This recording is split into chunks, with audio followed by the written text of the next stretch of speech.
All right, welcome back. Let's continue now. Sino Msolo, the soulful voice that has captivated the hearts of music lovers across South Africa.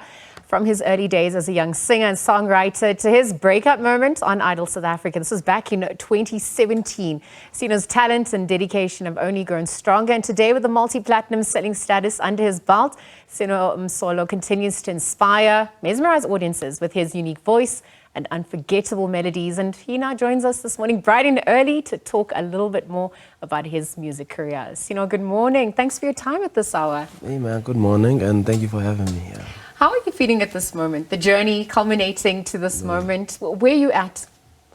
I mean, I'm so excited. I'm living a dream that I've always dreamt of. Coming from a small town, it's a very humbling experience. And for me, when I look back and I see how much I've come, and I'm very proud of myself, Well, absolutely. The nation is proud of you. The continent is proud of you. And before we get into some of the feats and accolades, I wonder if you look back on how it all started, when you realized this is the career path I want to do, when you were inspired to give of what's inside of you. What was that pivotal moment for you? I would say I never thought I'd be a singer for the longest time. And I think back in 2014, I was doing grade 11.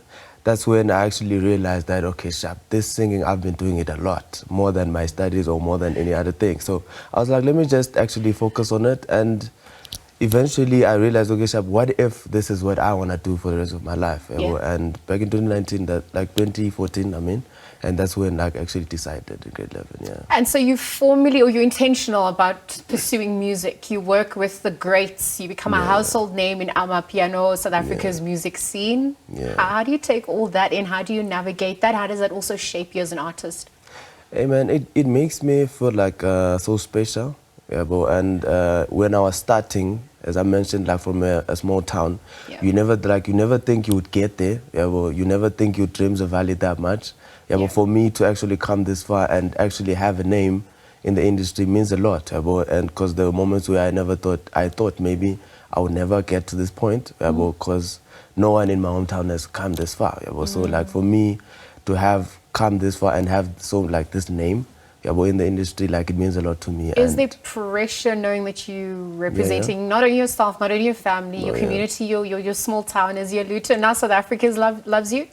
There is a bit of pressure, but I don't want to put myself under so much pressure, because now I'll end up doing stuff that I'm not meant to do, and also maybe make the process a bit faster when it was supposed to be just chilled and just go with the flow. Yeah, you've definitely echoed going at your own pace and staying slow and steady and it's amazing that you have that clarity and insight about yourself, because you were then exposed dramatically so in Idols SA 2017. That must have also been a whirlwind and also changed you a lot. How did you manage to stay grounded and take in that experience and help it shape you even further? Interesting is I've always entered competitions, but I'll never win. But then what I would tell myself each and every time, even though I'll be sad, of course, but I always tell myself, good dog, whatever that you're going through now, just make sure that you never quit. But just keep going. And Idols was one of the things that actually, even though it meant so much to me, I used to watch it for the longest time. And being part of the show and also now making it is fine, but it's a thing of, it made me a stronger person. It made me where I'm at today. I appreciate going through so much, and for me it makes me a stronger artist and makes me stronger for when I'm sort of facing that challenge again. Yes, because then you go on to do covers. Sano Musicians cover picks up, it goes viral. You're now a formidable name in the Amapiano scene as well. What was happening in that moment when you realized, oh my gosh, this is actually happening? I mean, at that time, actually, it felt my dreams are actually it felt like I'm at this point then. Because everything was I never thought someone would actually approve me like that, and to get the love from someone who's already up there, for me it meant so much. It kept me going, and I was okay, my man, this is the right thing to do. Even though you're playing soccer, you're doing other things, this is what you're supposed to do. Well, you're holistic, and the journey's long. And so much so, from that cover, you then feature on Black Panther's soundtrack. I mean, it just keeps going and going. That must have also been an extraordinary feat as well. Talk to us about that call, and then talk to us about how you managed to, get into the zone and give of that. Actually, that one I was very surprised. Like I was very surprised because like when I got a call, they were like, bro, there's this and this, and then I was like, but you can't say anything. Nah, there's no way. There's no way. What?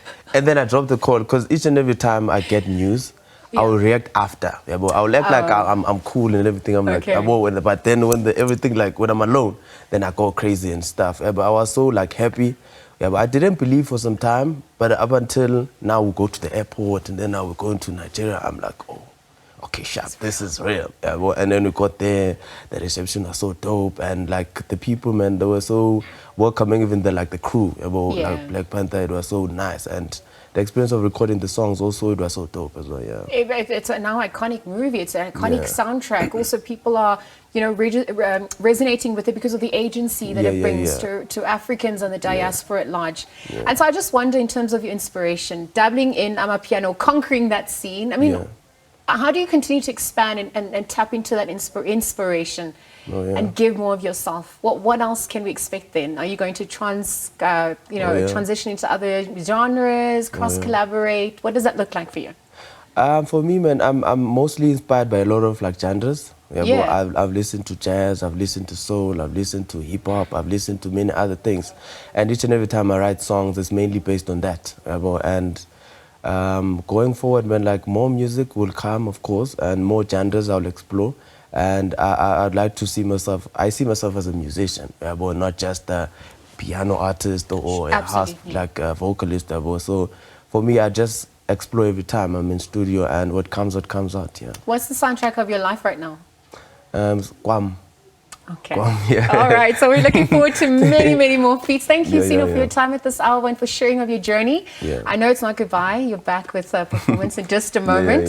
So we'll leave that conversation there for now. But in studio this morning, bright and early, Sino Msolo, inspiring artist, poised to solidify his position as a leading voice in the industry, joined us right here in studio. So on that note, we are going to leave it there for now. Take a quick ad break and we'll be right back after this.